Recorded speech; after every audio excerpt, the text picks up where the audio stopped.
When Anti-Gravity announced their first 360 drone, the A1, it drew a lot of attention, and rightly so. Finally something different in the drone market.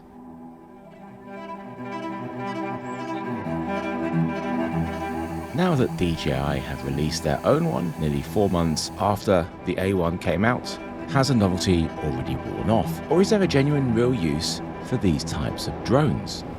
So I'm going to be comparing the two 360 drones, of course, but also the DJI Mini 5 Pro, which is a fantastic little drone. And it's important to have this in this video because a lot of people quite rightly are asking the question, does the image of the 360 drones compare to just a normal drone? Can you use it instead of one of those? It's a very important question, and this video will answer it for you for sure. I've been reviewing 360 cameras right back to the first one from Insta360 in 2016, but it took them a long while to make one that felt less like a toy and more like something that just about has the potential to be used in real projects. Two key things happened to make this possible. First, they added 8K video, and the second was the ability to bring the in-camera sharpness right down, as over-sharpened video with 360 cameras is a bad combination. Both of these 360 drones can record in 8K. The Avata 360 can do up to 8K 60p, and the A1 up to 8K 30p. The Anti-Gravity shares a lot of tech with the Insta360 X5, although it's not quite as good as that. DJI's Avata 360 is basically a flying Osmo 360. The 8K is achieved by having two cameras, each record 3840 by 3840. These circular images are stitched together to create our 8K. This resolution is needed because with 360 video, it's all about the reframing, which results in substantial crops. The more you crop, the less resolution you have. The Avata 360 has larger sensors than the A1. They're 1/1.1 inch square sensors, the same sensors used in the Osmo 360 and in the superb Action 6 camera. They're basically 1-inch sensors with the left and right cut off. They're not needed. One of the biggest negatives about the A1 is the picture profile. It's very contrasty. There is no log profile. There's no 10-bit in there. We have our D-Log M in the Avata 360, and that really does help. I really do think Insta360 need to start putting in log and 10-bit into their drones. Well, they've only got one drone, but also their cameras. With its larger pixels and 10-bit D-Log M picture profile, it's why the image quality of the Avata 360 is so much better looking than the Anti-Gravity A1. The dynamic range is way better. The Avata 360 is sold with either the RC2 controller or the Goggles N3 with the RC Motion 3. The Anti-Gravity is only available with their goggles and their motion controller. When using the Avata 360 with the RC2, it's just like flying with any of their other drones, which is a huge plus. The Anti-Gravity has a rather unique way of flying in that you can only fly forward. You can still get the other shots like reverses and tracking side shots, you just do it in post. But it can be a little bit frustrating at times, because if you need to redo a shot, you can't just reverse. You have to turn around, fly back, turn around again, then try again, much slower. Such a nice way to control it though. So precise, and also with the headset you can really see clearly. I mean, that's why FPV can do these fantastic little maneuvers through things, because it's so much clearer than looking at a screen. So there is definitely that. I have flown the Avata 360 with the Goggles 3 and it was fun. And like the A1, it's cool to be able to look around in any direction without the drone actually changing the direction it's flying. I do find that it's a bit better implemented in the A1 though. I don't fly FPV, it's not my thing, but I've been told that neither of these drones are replacements for dedicated FPV drones. But you can achieve FPV style shots, but I haven't done any. I much prefer normal drone flying with the DJI RC2. The biggest advantage of shooting 360 is, of course, you can point in any direction in post to decide what you want to see. But you can also change the field of view, and that is also really important. You can go as tight as you want to, but you're going to lose a huge amount of quality. And if you go super wide, you'll end up with things like the tiny planets. Now, what's really important is when you're actually using the RC2, you can set the field of view on here, and that will directly translate to what it shows in the studio software for the camera view, which makes things much quicker if you want to use it as just a traditional drone. So right now I have it as 134 degrees, which is wide. We can change it to 272, so it's much wider. We can't see a 360 on here, and we can't scroll around at all. And we go to 104. Now that is quite tight. It's tighter than our normal de-warp option on the studio software. And it is too tight because you just don't have the detail for this. So I really wouldn't go as tight as this. So I do tend to leave it at 134, as it is the closest to what I want when I come into the actual processing, the editing. You can override the field of view and maintain the camera view in the software. You just need to change a few things on the timeline.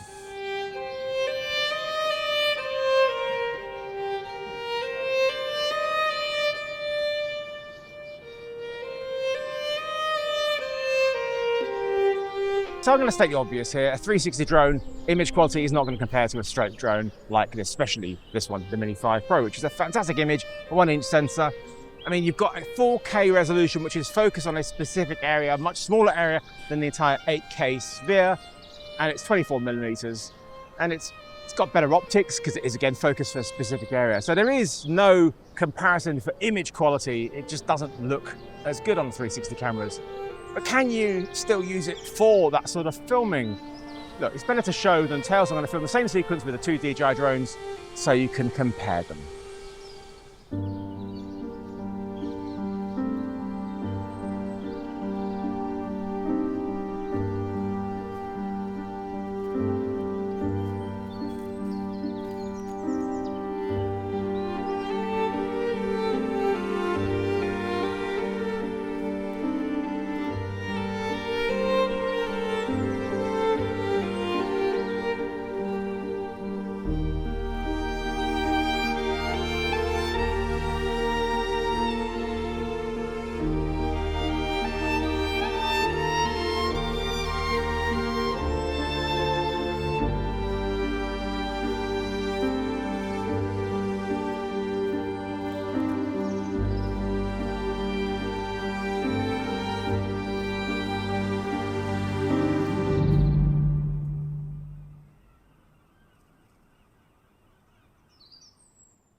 The biggest difference between the handheld 360 cameras and the 360 drones, other than one flies and one doesn't, is the position of the two cameras and the size of the gap between them. It's a pretty small one with the handheld cameras.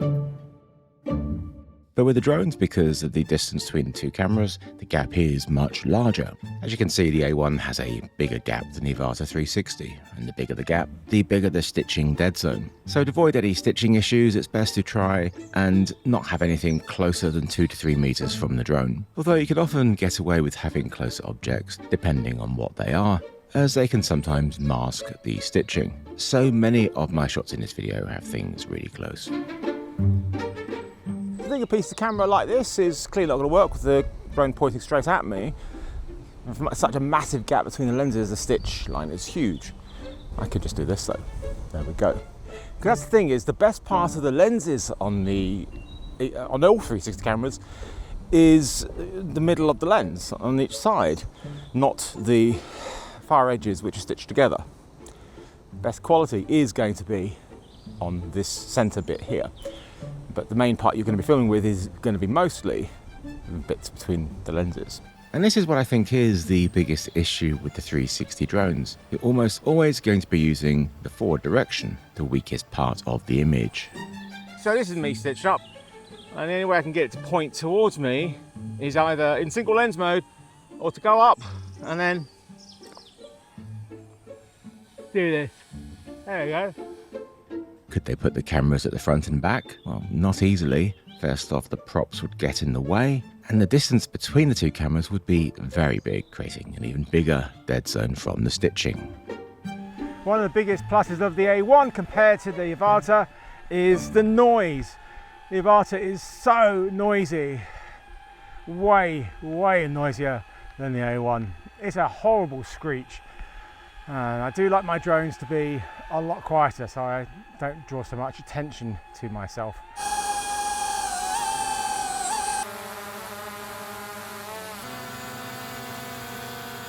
Whenever I do a drone review, I always get asked in the comments, how do I do the audio, how do I get it so clean? Well, when it's far away, I don't have to worry about it, but the closer you get, the more you can hear it. So I've got a close microphone on me here, and I remove the sound of the drone, which is consistent, which is the key thing, using iZotope's RX9 dialogue isolate. But the key thing is to get some additional sound to go with it. So that's going to be some natural sound of just the birds and wind. And the key thing which really lifts it is getting some footsteps. I do like to let my drone shots run longer than the traditional shots, as long as it's interesting, of course. And what really helps these shots is the use of something you just can't get with a drone, and that's natural sound. Whilst I try and get as much as I can on location, I often forget, or more likely, just don't have time.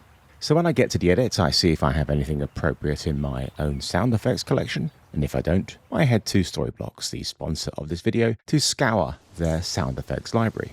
Take this shot here. It's really nice, but it needs two things to make it much better: natural ambience and, of course, footsteps.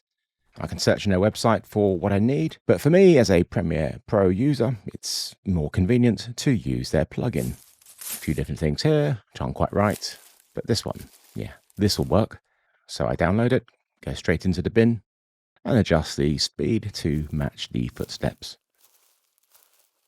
Now I need some birdsong, lots of choice here. Need something which is appropriate to March in England. Adjust the levels, and there we go. Having this sort of sound lifts your drone shots so much. Amongst their over 6 million assets of sound effects, music, templates, photos, and videos, there's even some of my drone shots, and a few cat shots, of course. One of the reasons I love working with Storyblocks is that everything is 100% human-made. There's no generative AI, so you are supporting creatives like me and you. Everything is royalty-free, and for a limited time, you can get 15% off the annual plan, which is only available through this link. So I'm not going to do much in the way of piece to cameras with the anti-gravity A1, because I've got to have the headset on, and I feel quite nauseous when using it stationary, let alone whilst walking, and most likely I'm just going to trip over. So yeah, I think this is actually my single biggest negative about it, is there is no standard controller. It needs one with a screen, or you can use with your phone. So you don't have to use it with the headset, you can use it as a traditional drone. I have heard that they are working on one, I just don't know when it will come out or how much it will cost. The A1 is sub 250 grams, which is definitely a positive in many countries. But how and where you fly it is affected in most places when you're wearing FPV goggles, as you need a spotter. The Avata 360 is heavier at 455 grams, which in the UK doesn't matter because you can still fly in the same places as a sub 250 gram drone, but in others that's not the case. And if you put on the goggles, again, you'll need a spotter. Both have internal storage. The A1 is around 30 gigabytes and the Avata is around 42 gigabytes. Useful to have, but I only use these if I run out of space on my micro SD card whilst in the air. Thankfully, they also both have user replaceable lenses, something the Osmo 360 doesn't have compared to the Insta360 X5. I have had to replace one lens of the Avata after my first flight, as it had an early beta firmware glitch. When it comes into land, the cameras rotate to single lens mode if it's in 360 mode, so it doesn't land on the lens. Unfortunately, it rotated twice for me and landed on one of the lenses and scratched it. Thankfully, this hasn't happened since.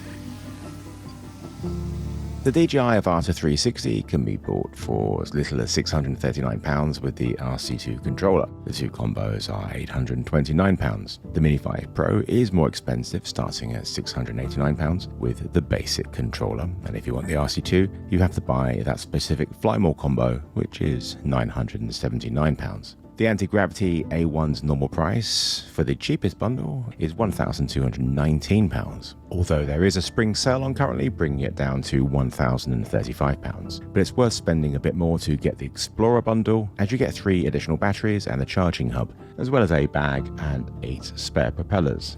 You've got to be a much better pilot when you're using a Mini 5 Pro to get your shots, because your composition is down to your actual flying. Whereas with the 360 drones, as long as you don't crash it and you get roughly in the right direction, the right height, etc., then you can finesse your framing in the studio software. But I still would much rather just get my frame in camera. So when I am flying the 360 cameras, I am looking at the screen and I am thinking about the actual shot itself. Although I can't do that with the anti-gravity A1 because I've only got the headset. So I just have to imagine the frame. I use my drones for traditional cinematic shots. So that's why I've never really got into FPV. So why am I using these sort of drones at all? Is there any point? Can I use it in that traditional way? Well, yes, you can, because there is that big advantage of the 360 cameras in that you get one shot and then you have all these different angles. So it's not just about doing any movements when actually flying. I can go straight ahead and I've got a reverse shot and a side shot. I've got all the different shots. I've got up and I've got down, and that all with one single shot. With a traditional drone, you have to fly all of those individually. Are you going to be using all of those? No, not really, but definitely the forward and reverse in one go is really nice to have. So we have single lens mode as well on here, and that is going to give you somewhat a better image, sort of. It's just that it's got a lot of compromises for this, which means I'm never actually going to use it other than just for this piece of the camera. There is no real ability to tilt. There's no tracking, not a huge deal. But the main thing for me is the gimbal stabilization is only FPV. So it's fine for something really slow like this, but if you go higher and start moving, it's going to look terrible. And that's weird because when I first flew this, I had both the follow and the FPV mode. Both drones have obstacle avoidance sensors. The Avata has omnidirectional sensors, as well as a forward-facing LiDAR sensor. The A1 only has forward sensors, as it can only fly forward. That's not a big problem. So try focus track on me. Will it get me on this little spot here? Yeah, it has. Nice. And this is only available in 360 mode, not in single lens mode. So let's get it going in spotlight mode. Nice. I think one of my favorite things about using a 360 drone compared to a usual drone is just that much wider field of view. I really like that. I used to have a wide angle where I used to Phantom 2 with the GoPro, but after that it's like 24, 28 mil with the built-in cameras. And sometimes it's really nice to go super wide. It's also nice to go tight.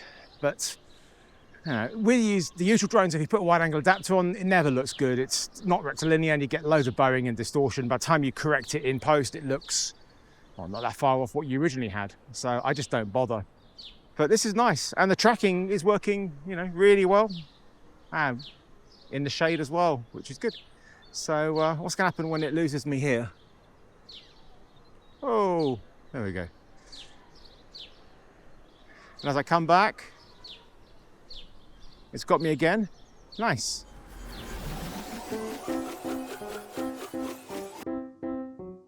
Using the autonomous active track mode through these woods is always challenging for drones. Flying behind is always going to get you better results than trying to get it to fly in front of you, as it has no idea which direction you're going to walk in. The obstacle avoidance bypass setting that DJI have is really very good. And the only time it's ever going to have any issues is some really small branches. Let's see how it goes. Okay, it's going to be a bit tricky. All this foliage, no bypass mode, only brake.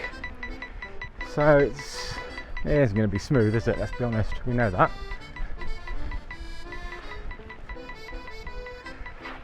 And here we go. Marvellous. I had the Fly More kit, which comes with the usual 3 batteries. Battery life isn't great. It goes down pretty quickly. I'm only getting like 17 minutes or something out of each one. So you're going to need some more. Or if you're going out and about, bring an extra USB charger to top it up as you go along. But you need to make sure you do have that 3-way charger because your drone will be being used.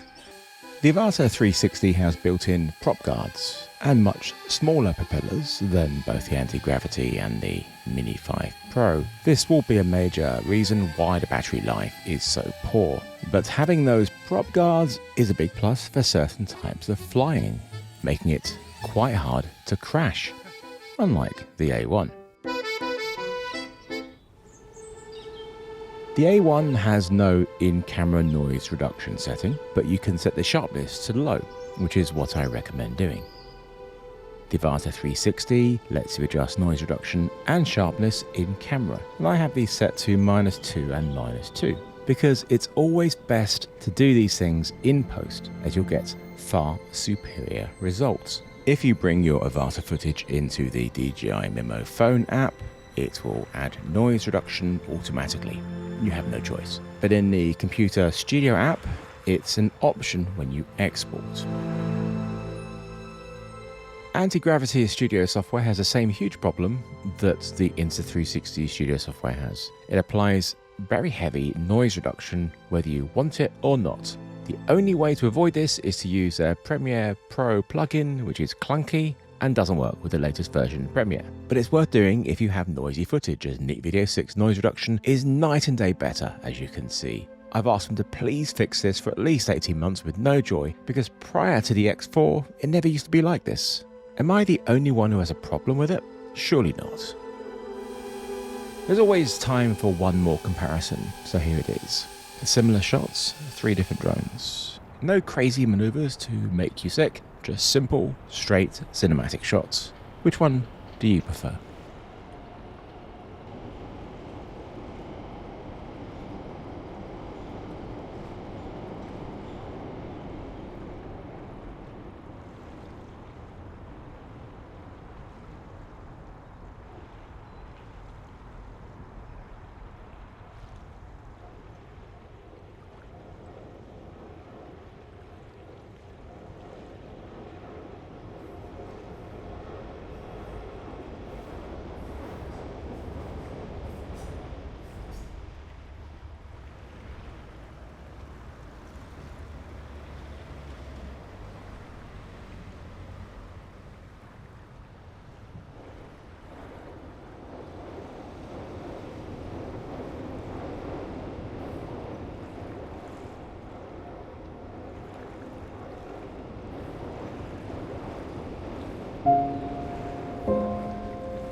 So I do like the anti-gravity A1, but out of the two 360 drones, my preference is going to be the Avata 360, because the image quality is that much better, larger sensors, D-Log-M, 10-bit, better dynamic range, and also the control really. It is the fact that I can use it with this as well as using it with goggles. It's that flexibility. But if you ask me to choose between this and a Mini 5 Pro, I'd go with the Mini 5 Pro. But despite the inferior image, I do really like the Avata 360. Having that ability to get a super wide angle shot, perfect tilting, as it's all done in post, and all those angles in one go, it's just so useful. And it's fun.